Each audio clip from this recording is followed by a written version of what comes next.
nós estamos passando por uma situação diferenciada, né? Nós estamos passando por uma pandemia que apresenta tempos de dificuldade para nós, apresenta tempos de desafio, né? Eu gosto de olhar a dificuldade não como dificuldade, mas como um desafio para a gente superar eles, para a gente ser capacitados por Deus, para a gente ser canais de bênção e sentir o agir de Deus na nossa vida. E diante disso tudo, vem o medo, diante disso tudo vem um temor que não é um temor santo, é um temor que nos paralisa. E hoje eu vim falar com você sobre coragem e esperança. O texto base que eu vou usar, que nós vamos ler daqui a pouco, é Atos 4, versículo 23 ao 31. Mas antes de ler, eu vou contextualizar um pouco a história ali que vai ser lida. No capítulo 3 de Atos, Pedro e João, eles estavam andando na rua e um mendigo pediu esmola para eles. Era um mendigo que era aleijado e precisava de cura. E Pedro, ele falou, não tenho prata nem ouro, mas que tenho te dou, levante e ande, no nome de Jesus. Ali foi operado um milagre que acumulou, né, uma multidão que louvou a Deus naquele momento. Então, Pedro, muito esperto, começou a pregar o evangelho, né? Viu a oportunidade, então começou a comunicar a palavra de Deus ali para aquela multidão. Nisso estavam naquele lugar alguns líderes saduceus. Esses líderes saduceus, a seita dos saduceus, né? Ela é uma seita que não acredita em algumas coisas, dentre elas não acredita na ressurreição dos mortos.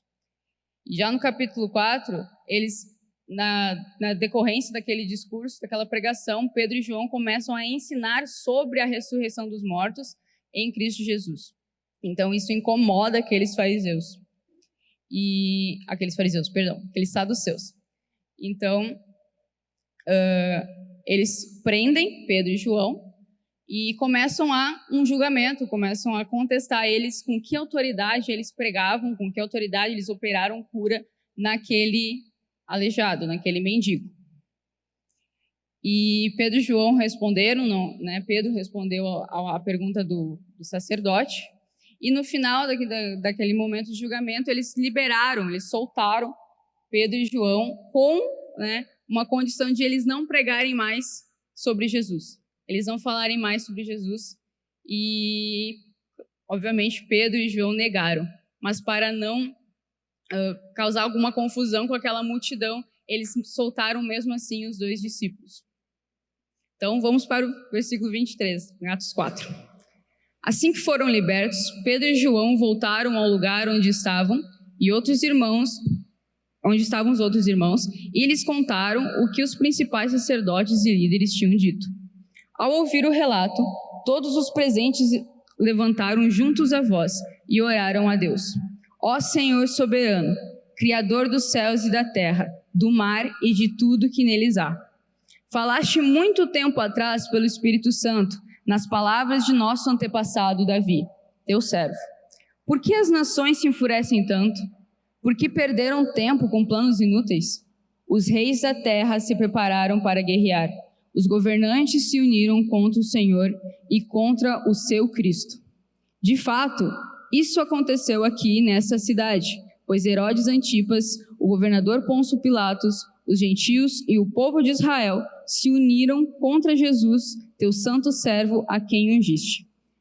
Até aqui, a gente vê os discípulos reconhecendo a soberania de Deus e também reconhecendo uma situação que aconteceu e que estava acontecendo com eles, que é a perseguição, que é a união de nações contra o povo de Deus.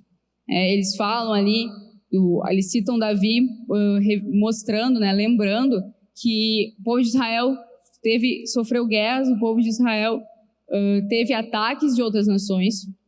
Depois trazem o exemplo de Jesus, que sofreu, que foi perseguido, que foi condenado pelos gentios, pelos judeus e pelos governadores daquele tempo. Seguindo no versículo 28. Tudo que fizeram, porém, havia sido decidido de antemão pela tua vontade. Eles reconheceram que Deus estava no controle, que toda a situação que havia acontecido, todo o sofrimento, estava debaixo do olhar de Deus e que não fugia da vontade dele. Versículo 29. E agora, Senhor, ouve as ameaças deles e concede a teus servos coragem para anunciar tua palavra. Estende tua mão com poder para curar, e que sinais e maravilhas sejam realizados por meio do nome de teu santo servo Jesus. Aqui, quero que você preste atenção no que eles pediram na oração. Eles pediram por coragem. Eles não pediram por livramento de toda a perseguição que eles estavam sofrendo, de toda a ameaça que estava vindo sobre eles. Eles não pediram livramento, eles pediram coragem, porque sabiam que tinham que pregar as boas novas e que isso que pudesse parar eles devia ser mudado, né? A visão deles devia ser mudada através do poder de Deus. Nisso a gente pode supor, né, que eles estavam com medo. Uma situação em que nós pedimos coragem, que nós precisamos de coragem, é uma situação que nós estamos com medo, tem que ser de uma pontadinha de medo. E o medo, ele pode nos paralisar e nos levar a desistir. Então, eles colocaram essa situação diante de Deus. E mais, né, falaram que para que Deus estendesse a mão para que eles pudessem curar, para que eles pudessem operar sinais e maravilhas no nome de Jesus, através daquela coragem, que eles realmente não fossem paralisados. Versículo 31. Depois dessa oração, o lugar onde estavam reunidos tremeu e todos ficaram cheios do Espírito Santo e pregavam corajosamente a palavra de Deus. Imediatamente após a oração, eles receberam a coragem que eles pediram. O lugar tremeu. O Espírito Santo encheu eles foram anunciar o Evangelho com coragem, com intrepidez, né? Então, a gente tem que ressaltar, assim, tem que lembrar nessa oração, como Pedro fez essa oração, como os discípulos fizeram. Eles colocaram Deus acima de tudo. Eles reconheceram a situação que eles estavam passando, das ameaças, e eles reconheceram que eles precisavam ir e fazer a sua obra, mas para isso eles vão precisar de coragem, porque como pessoas, eles sentiam medo. Todos nós somos pessoas, nós vamos sentir medo. Não necessariamente uma coisa que nos congele, mas a gente vai sentir em algum momento um receio de fazer algo, porque o mundo, ele não espera, ele não quer. Satanás, ele não quer que a gente vá. Mas a gente deve ser revestido, deve pedir coragem para Deus para que nós possamos ir. Mas agora, por que eles pediram coragem, né? Qual foi o estalo? Temos que pedir coragem. Como que eles reconheceram que estavam com medo? Voltando lá no versículo 23, fala que Pedro e João estavam relatando a experiência que eles viveram diante dos líderes saduceus, daquele julgamento. Ou seja, eles falaram tudo o que aconteceu. E antes, ali no capítulo 4, fala no verso 13, que aqueles líderes reconheceram nos discípulos, em Pedro e João, a coragem que eles tinham. Eles ficaram admirados com a coragem que eles tinham ao pregar. Eles reconheceram que aqueles homens eram homens comuns, que não tinham instrução religiosa formal, e que também eles andaram com Jesus. Tudo isso por conta do discurso de Pedro, um discurso que não foi omisso, que não foi fraco, mas que foi firme no Espírito Santo, na palavra de Deus. Então, a coragem neste ponto foi o diferencial para aquele discurso fazer efeito. Foi o diferencial para que eles fossem reconhecidos como discípulos de Jesus. Mas de onde vem essa coragem? Vem de nós? Vem de qualquer lugar aí? Essa coragem, a palavra fala que ela veio do Espírito Santo. E no versículo 8 de Atos 4, antes de Pedro responder aos saduceus, ele fala assim, cheio do Espírito Santo.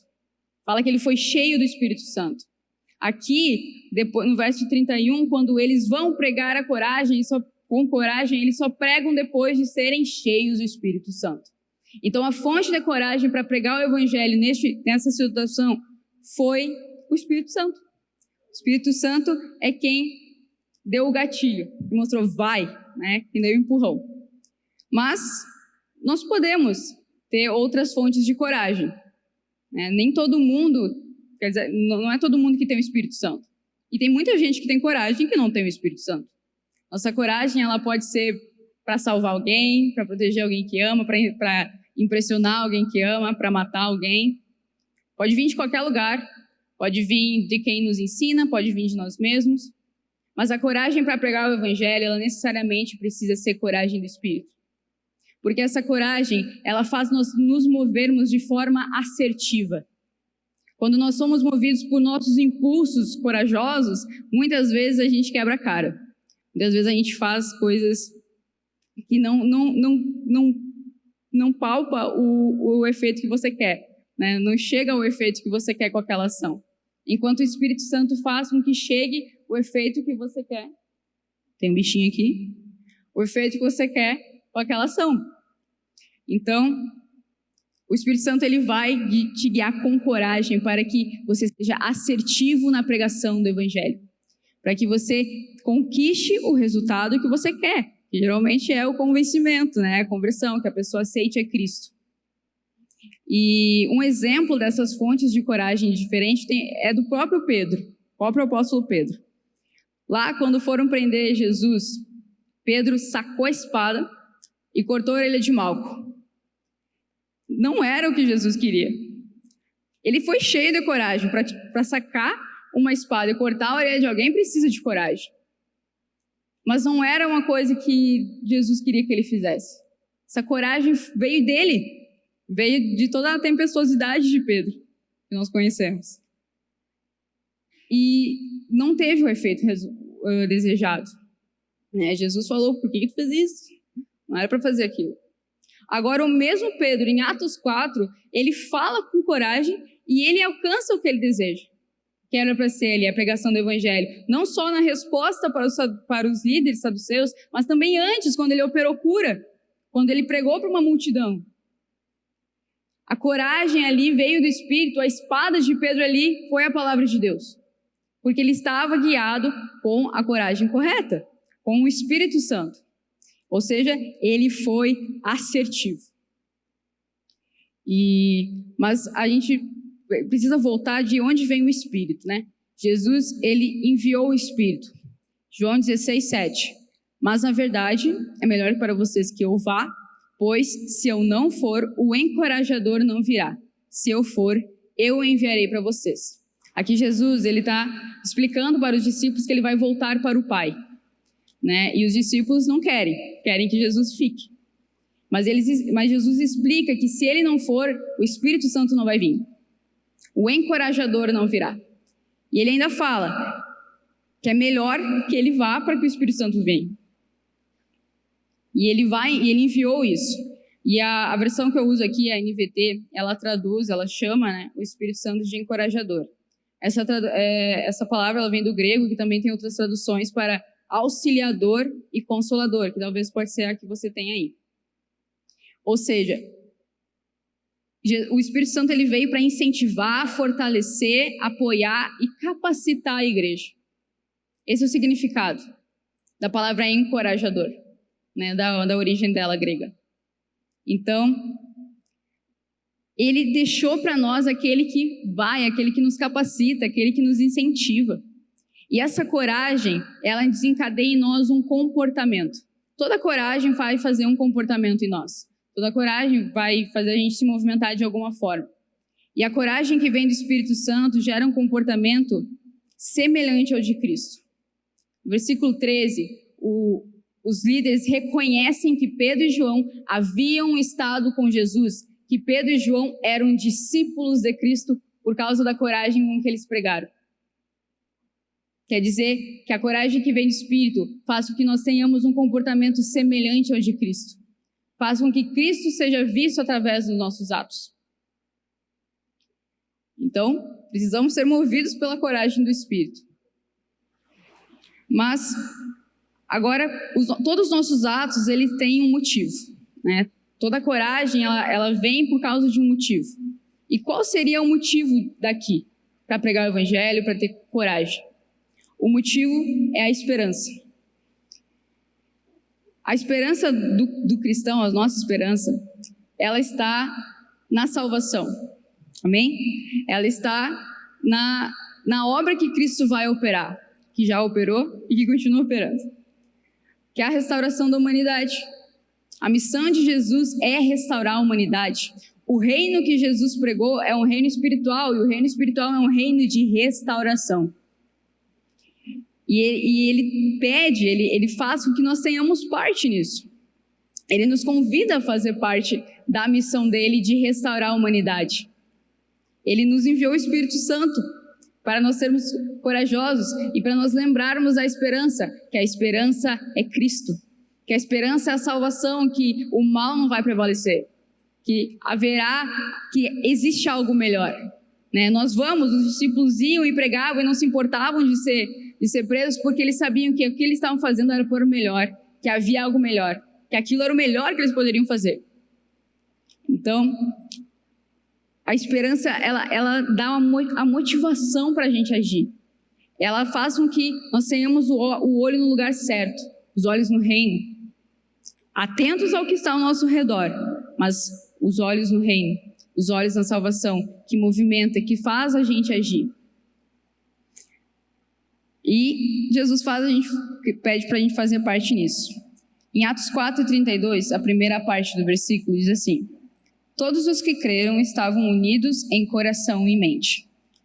Eles receberam o Espírito, eles estavam unidos pelo mesmo Espírito. Eles tinham a mesma motivação, fazer Cristo conhecido. Mas cada um tinha um dom, cada um era diferente, mas eles estavam sendo movidos pela motivação que o próprio Cristo teve, de restaurar a humanidade, de ser agente de restauração nessa terra. E essa motivação, ela vem sim de nós conhecermos a esperança, mas ela também, o Espírito Santo, ele também nos motiva, né, nos capacita, nos incentiva, revelando o nosso dom, revelando os nossos talentos, revelando aquilo que a gente sabe fazer bem, que a gente ama fazer, o que nós não podemos viver sem fazer. O Espírito Santo revela aquilo que vai ser o nosso propósito, o nosso chamado. E esse propósito, chamado, esses dons, eles indicam qual é o seu papel no reino, eles indicam qual é o seu papel na restauração da humanidade. Na segunda parte do versículo 32, não se consideravam donos de seus bens, de modo que compartilhavam tudo o que tinham. Os discípulos, eles compartilhavam tudo o que tinham, não havia falta naquele lugar. E sim, a gente pode trazer essa interpretação, está correta, falar dos nossos bens materiais. Nós temos que dividir, suprir as necessidades das pessoas. Está certo isso. Mas não é só isso também. O dom que você tem é recurso do reino. A pessoa que Deus coloca do teu lado é recurso do reino. Você tem que usar esse recurso para o reino, para a restauração da humanidade. Ele está te dando, ele está te capacitando com o Espírito para que você venha a crescer nele, e assim você descobre o seu papel. Paulo fala em 1 Coríntios 14:26 que os dons são para a edificação da igreja, e o mesmo Paulo fala em Atos 20:24 que a vida dele não tem sentido, não tem valor se não for cumprir a obra, se não for cumprir a missão dele de pregar as boas novas. A gente tem uma missão, Deus nos dá uma missão, Deus revela para nós, e Ele não só revela e nos deixa sozinhos.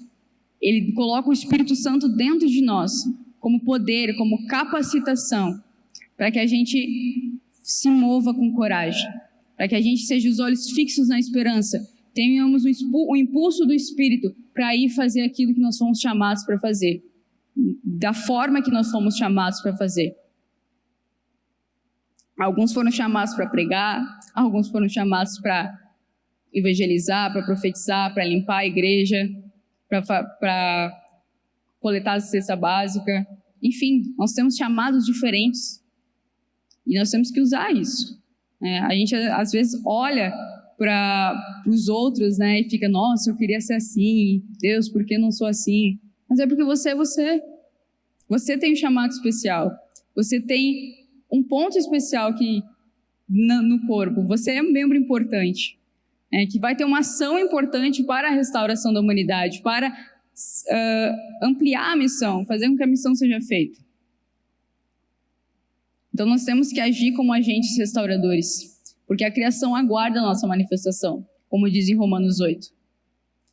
A criação não é só as plantas, os animais, os filhos, nós somos filhos, os que não conhecem não são filhos ainda. Eles são criação, eles precisam ser restaurados, eles precisam receber a mensagem de restauração. Então, até aqui a gente viu que o Espírito é a chave da coragem, nos faz ter uma coragem assertiva, nós somos inspirados a agir corajosamente por uma esperança de um reino vindouro, uma esperança de restauração de tudo que está aqui. E nisso eu quero trazer que o Espírito é a chave dessas coisas. O Espírito Santo de Deus é a chave da coragem assertiva e também a chave da esperança. É Ele quem aponta, é Ele quem convence, é Ele quem nos mostra onde está a nossa esperança. João 16, do 8 ao 11. Quando Ele vier, convencerá o mundo do pecado, da justiça e do juízo. Do pecado, porque o mundo se recusou a crer em mim. Da justiça, porque eu voltarei para o Pai e não me verão mais. Do juízo, porque o governador deste mundo já foi condenado. Às vezes a gente olha para essa mensagem e a gente vê uma mensagem talvez de comodismo, de alívio, né? Tá, o Espírito Santo que vai convencer. Mas também isso aqui é uma mensagem de esperança. Como assim esperança, né? Tá dizendo pecado, está dizendo justiça, está dizendo juízo. Quando fala que o Espírito convence do pecado, é que ele convence que o mundo está condenado, que o mundo jaz, ou seja, que o mundo precisa de salvação. O mundo precisa de salvação. Quando ele convence da justiça, ele convence que houve um sacrifício salvífico. Ele convence que Cristo morreu por os nossos pecados. Não é só uma historinha. Ele convence, é verdade.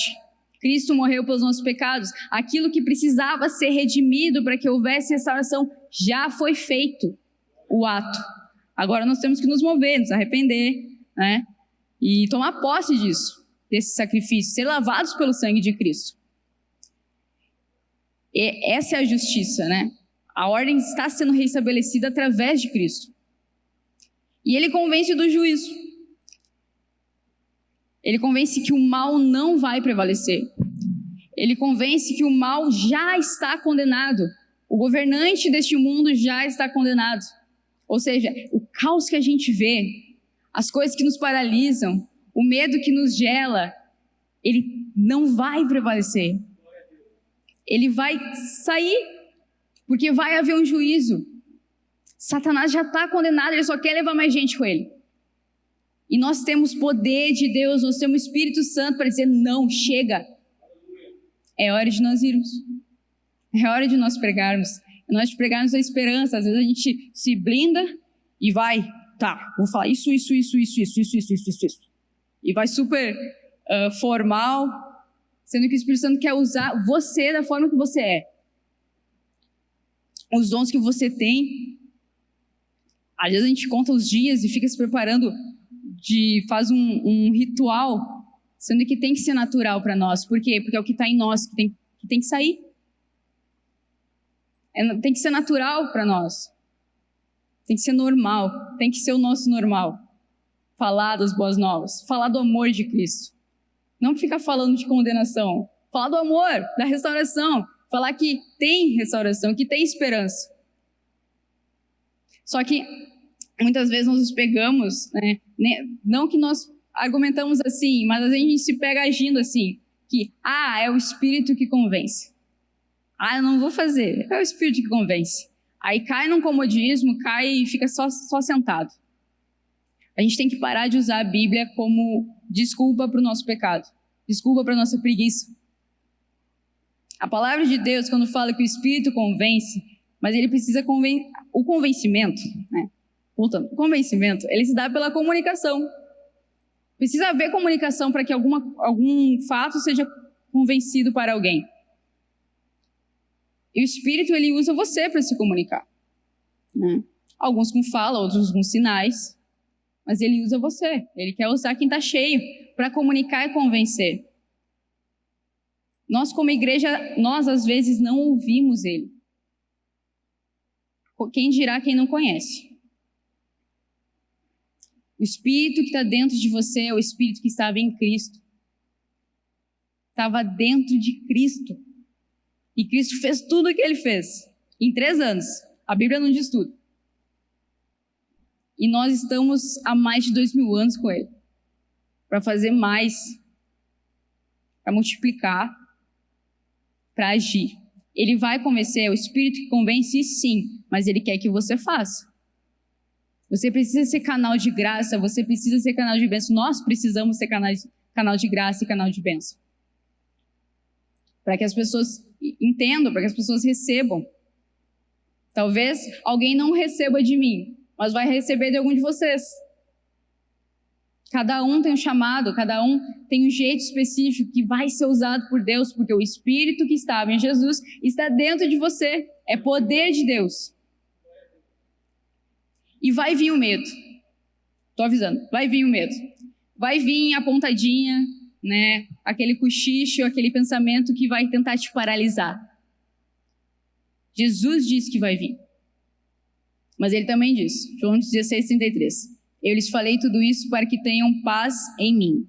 Aqui no mundo vocês terão aflições, mas animem-se, pois eu venci o mundo. Peçam por coragem, que nós venhamos a pedir coragem. Porque nós temos a esperança.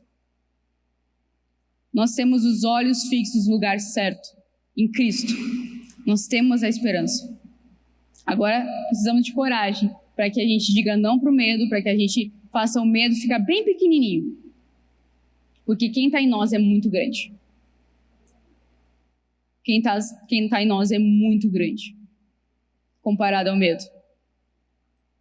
Às vezes é tipo quando a gente tem medo de insetos, sabe? O céu tem mais medo de nós. Nós somos muito maiores que ele. Essa tem que ser a nossa visão para o medo. Nós somos muito maiores que eles porque temos o Espírito. Temos a Cristo. Aqui nessa passagem, Jesus está basicamente dizendo: tenham coragem, existe esperança. Ajam com coragem, animem-se, existe esperança. Eu venci o mundo, ele venceu o mundo, ele venceu a morte. Acho que o maior medo do ser humano é morrer. Porque quando acaba, mas ele venceu a morte. Animem-se, tenham coragem. Nisso, quero te perguntar se você sabe qual é a sua missão. Se você tem agido para ir, para fazer a sua missão. Ou se você ainda está com medo, receoso, ou acha que não está pronto. Quer dizer que você nunca vai estar pronto. Quando você estiver pronto, você vai estar face a face com Jesus, na glória. Enquanto isso, nós temos que aproveitar as oportunidades que nos dão e aprender a melhorar cada vez mais, a crescer cada vez mais, porque o Espírito é quem capacita, fortalece. E a gente não tem que querer nascer e já sair umas pessoas super fortes, uns crentes fortões. São pacientes de bebê. A gente começa pelo processo. A gente começa pequeno. Aí alguns têm um tempo diferente dos outros. Deus usa cada um no tempo que Ele sabe. Mas nós temos que querer fazer, querer crescer durante o processo, querer crescer durante a caminhada. Para isso nós temos que agir, nós temos que ir para a caminhada, né? Não podemos ficar sentados, não podemos ficar negligentes com aquilo que Deus nos dá. Então, nós não vamos estar totalmente prontos, mas sempre mais capacitados à medida que vamos indo.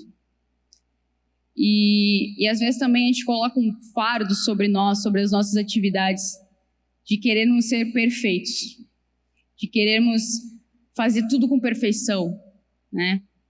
Você pode fazer com excelência, você deve fazer com excelência, mas você não é perfeito. O Evangelho não é de pessoas perfeitas, para pessoas perfeitas. É para pessoas imperfeitas. Eu digo, não queira o fardo de ser perfeito. Deixa só Jesus como perfeito. Às vezes a gente quer ser perfeito, a gente quer colocar... E a gente coloca um peso muito grande, sendo que o evangelho, ele é leve. A nossa busca por perfeição a toda hora, nas nossas ações, ela faz com que o evangelho pese. E a gente se ande arrastado no chão. O fardo de Jesus é leve. E para isso, para você entender o fardo leve, você tem que reconhecer o seu chamado. Você tem que reconhecer no que o Espírito Santo está te movendo para fazer. Que vai ser certeiro. Você não vai estar dando voltas e voltas e voltas, correndo atrás do vento. Você vai ser certeiro naquilo que o Espírito quer que você faça. Uma vez, eu estava no trabalho da minha mãe, e o seu Arnei, que trabalha com ela, o chefe lá, ele me chamou na sala dele. E ele, dotado de extrema sabedoria, me disse assim: Isa, nós não precisamos ser perfeitos. Nós precisamos ser a solução. O mundo tem muito problema. O mundo, ele não está precisando de pessoas perfeitas. Ele precisa da solução para os problemas. Nós, como cristãos, sabemos onde está o problema. Sabemos que é o pecado, que é o fruto do pecado, da queda. Sabemos o que precisa mudar. Nós somos a luz do mundo, mas não adianta só apontar dedo, só saber onde é que está. Só apontar para o problema. A gente precisa agir. Precisamos ser a solução para os problemas. Porque nós temos a solução. O Espírito que está dentro de nós. Nós temos Cristo, que é a solução. Nós conhecemos o Evangelho, que é a solução. O Evangelho é a solução para todas as coisas. O Evangelho é transformador. Ele toca corpo, alma e espírito. A restauração é para corpo, para alma e para espírito. Porque Deus é um Deus de coisas completas. Se Ele criou os três, Ele vai restaurar os três. Eu tenho essa esperança. O Espírito, ele quer se mover dentro de você. Para fora. De dentro para fora. Para restaurar outras pessoas. Restaurar os corpos, as almas e os espíritos. É tudo junto, tá? Tudo junto. E a gente precisa agir. A gente precisa não só orar pela pessoa sair correndo e não ver mais ela na frente. Ou só jogar a cesta básica, ó, pega e zum, sai correndo. A gente precisa tocar em todas as áreas. Jesus mandou fazer discípulos. Discipulado envolve caminhada. Jesus não mandou falar, só vai lá e fala. Não, ele falou, vai, fala e faz discípulo. Toda a nação, até os confins da terra. A gente precisa reconhecer que nossas ações como restauradores vão tocar tudo isso. E não é peso, porque o Espírito Santo está contigo. O Espírito Santo faz, te capacita, te movimenta para essas coisas. Então, nós temos uma esperança. Precisamos ter coragem do Espírito. Precisamos nos mover. Não precisamos ser perfeitos, mas temos que ter solução, ser solução para as coisas que precisam de solução. Eu quero propor uma dinâmica com vocês, que vocês usarem um dom maravilhoso que Deus deu, que se chama imaginação. Ele nos deu algo poderosíssimo, que nos faz ir a outros lugares. E eu quero te convidar agora para se concentrar no que eu vou ler e imaginar o que eu estou lendo, o que eu vou estar lendo. Pode ser fechando o olho, olhando para mim, enfim. Eu quero que vocês procurem imaginar o que eu vou ler.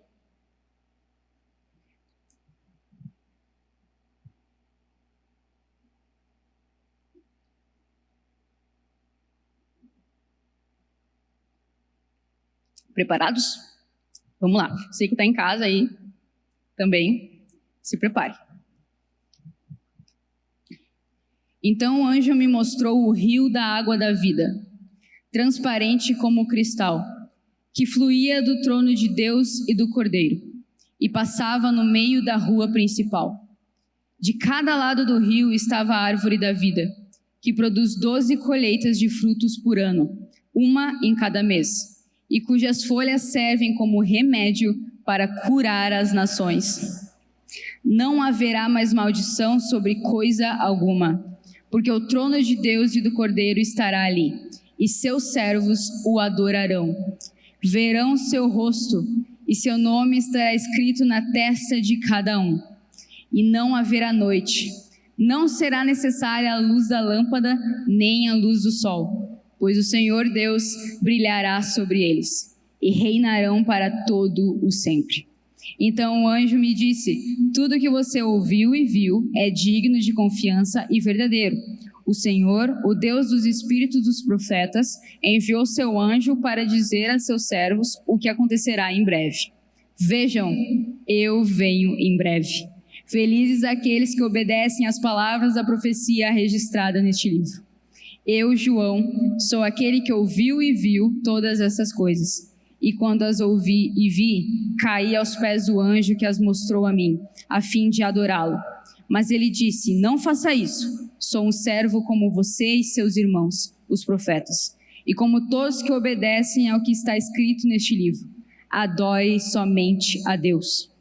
Em seguida disse: não lacre com o selo as palavras proféticas deste livro, porque o tempo está próximo. Que o mal continue a praticar a maldade, que o impuro continue a ser impuro, que o justo continue a viver de forma justa, que o santo continue a ser santo.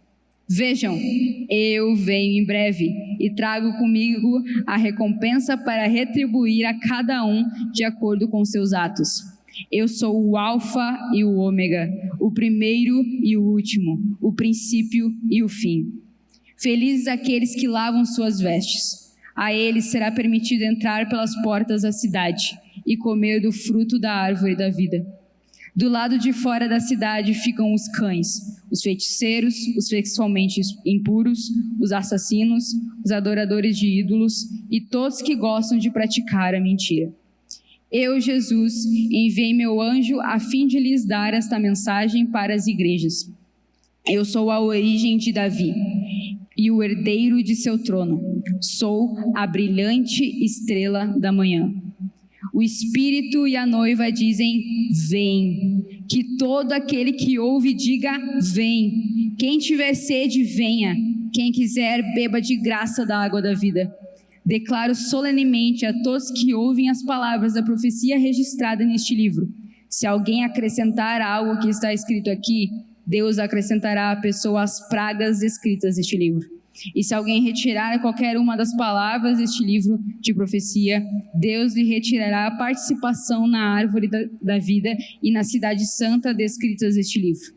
Aquele que é testemunha fiel de todas essas coisas diz: sim, venho em breve. Amém. Vem, Senhor Jesus. Que a graça do Senhor Jesus esteja com todos. Apocalipse 22. Eu acabei de ler para vocês uma fonte de esperança. Ele vai voltar. O mal não vai permanecer. Os cães ficarão de lado de fora. Aqueles que mentem sobre a palavra de Deus, que desviam milhões, não entrarão. Não passarão. Não haverá maldição, não haverá nem noite. E a luz é a do próprio Deus. Nós vamos ter na nossa testa o nome dele. Em algumas versões diz que a face dele, a glória dele vai estar refletida no nosso rosto.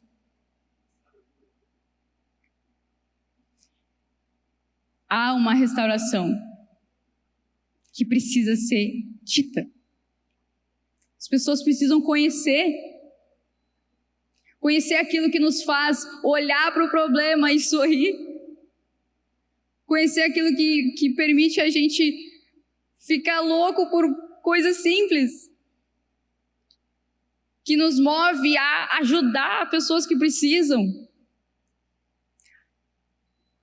que nos movem a não ter medo de ser mortos. Aonde já se viu um povo que sabe que em alguns países existe perseguição e mesmo assim vão e pregam? Porque a esperança está cravada, encravada no coração. E que Deus enche de coragem, de poder. Isso não é só para esses que vão, é para vocês.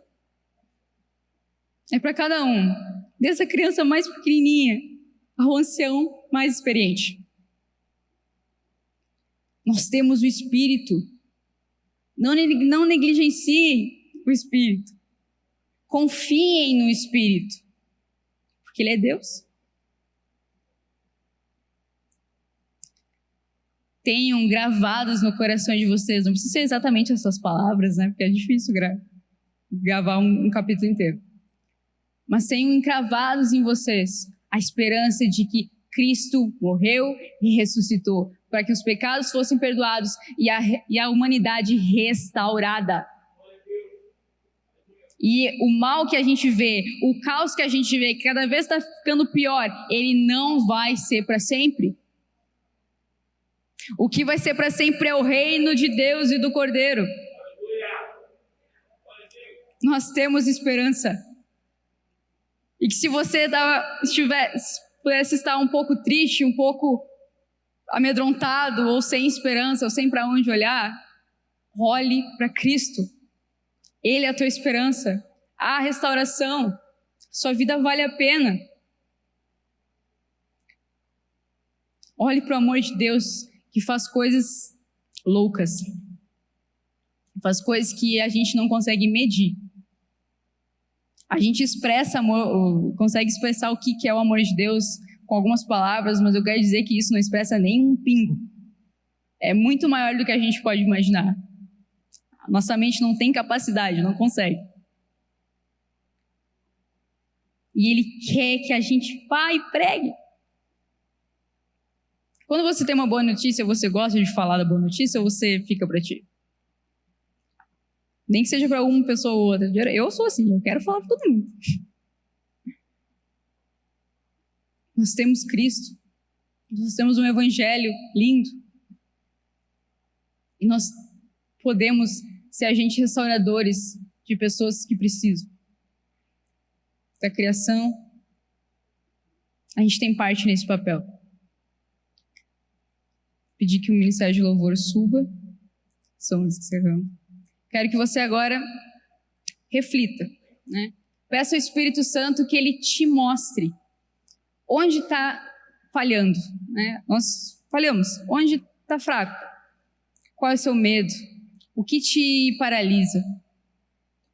E que se você não conhece ainda a esperança, que você peça a Ele para você conhecer a esperança.